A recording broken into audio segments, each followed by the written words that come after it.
شروع اللہ کے نام سے جو نہایت مہربان اور رحم کرنے والا ہے۔ اللہ فرماتے ہیں کہ جو بنی اسرائیل تھے نا، بنی اسرائیل جن کو پہلے آسمانی کتاب دی گئی، ان سے ہم نے کچھ ایگریمنٹ کیے تھے، مگر وہ اس ایگریمنٹ میں پورے نہیں اترے۔ وہ ایگریمنٹ میں پڑھ کے سنا دیتا ہوں آپ کو، اس سے ہمیں اندازہ ہوگا کہ ہم اس ایگریمنٹ پہ پورے اتر رہے کہ نہیں اتر رہے۔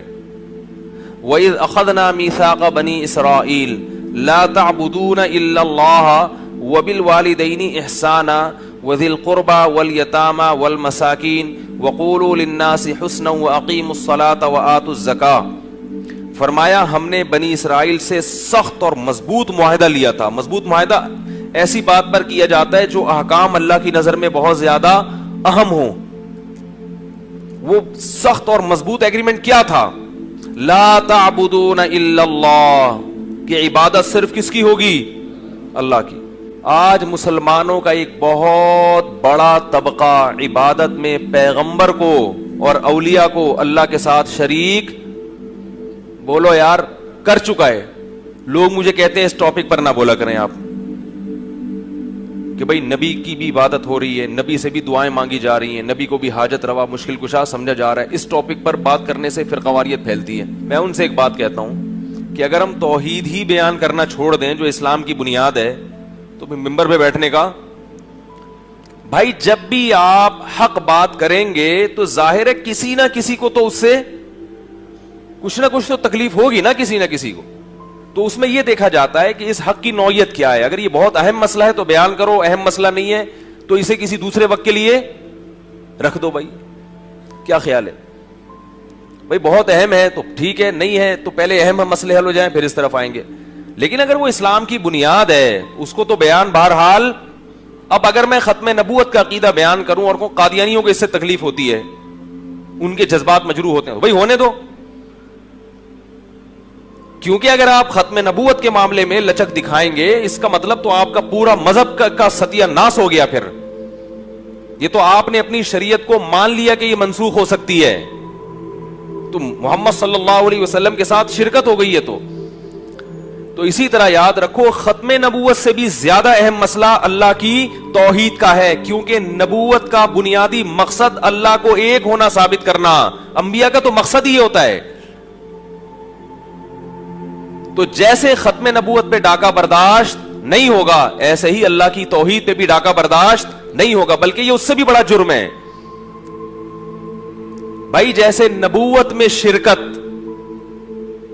کسی جھوٹے نبی کی یہ بہت بڑا جرم ہے، اسی طرح اللہ کی الوہیت میں شرکت یہ بھی بہت بڑا جرم ہے، اور یہ پہلے جرم سے بھی زیادہ بڑا جرم ہے۔ تو یاد رکھو، خوب کان کھول کے سمجھ لو، یہ جو ہم اللہ سے قرآن میں کہتے ہیں ایاک نعبد، اے اللہ ہم صرف تیری عبادت کرتے ہیں، اس عبادت کا مطلب کیا ہے؟ لوگ کہتے ہیں کہ ہم محمد صلی اللہ علیہ وسلم کی عبادت تھوڑی کر رہے ہیں، ہم کوئی ان کی قبر کی طرف رخ کر کے نماز تھوڑی پڑھ رہے ہیں۔ اللہ نے بتا دیا کہ عبادت کا جو ایک بہت بڑا فرد ہے وہ ہے غیر اللہ کو مدد کے لیے پکارنا، غیر اللہ سے اسباب سے ہٹ کے مدد مانگنا۔ اسی لیے اگلا ایگریمنٹ کیا کروایا؟ ایاک نستعین، مدد صرف تجھ ہی سے طلب کرتے ہیں۔ نہیں یاری بات، پولیس سے مدد مانگنا یا کسی سے پانی کی مدد مانگنا کہ آپ مجھے پانی پلا دو، یہ مدد اور قسم کی ہے، اور یہ جو مدد صرف اللہ سے مانگی جاتی ہے وہ مدد بولو بھائی الگ قسم کی ہے۔ اگر کوئی کہے کہ نبی سے ہر قسم کی مدد مانگی جا سکتی ہے تو اس سے بولو پھر ایاک نستعین کا مطلب کیا ہے؟ کہ اللہ ہم صرف تجھی سے مدد مانگتے ہیں، اس کا مطلب کیا ہے؟ پھر صرف کا مطلب تو صرف اللہ ہے نا یار۔ بھائی صرف انگلش میں صرف کسے کہتے ہیں؟ اونلی۔ اونلی کا مطلب کیا؟ اس کے ساتھ کوئی شریک نہیں ہے۔ آپ کہہ سکتے ہیں کہ وہ ہم اللہ سے مدد مانگتے ہیں اللہ سے، لیکن نبی سے جو ہم مدد مانگ رہے ہیں وہ اس لیے کہ اللہ نے آپ کو اختیار دیا ہے۔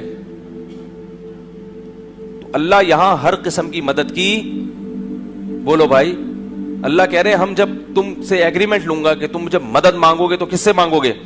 صرف مجھ سے۔ اختیارات صرف اور صرف کس کے پاس ہیں؟ میرے پاس ہیں.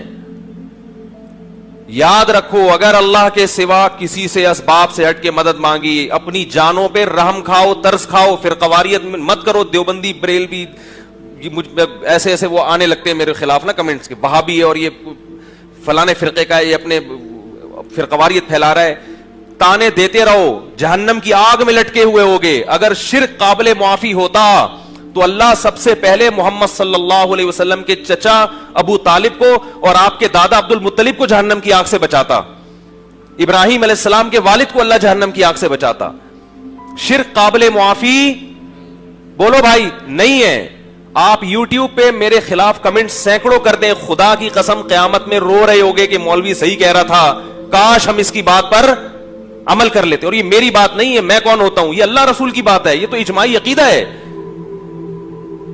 حاجات میں اور پریشانیوں میں کس کو پکارا جائے گا؟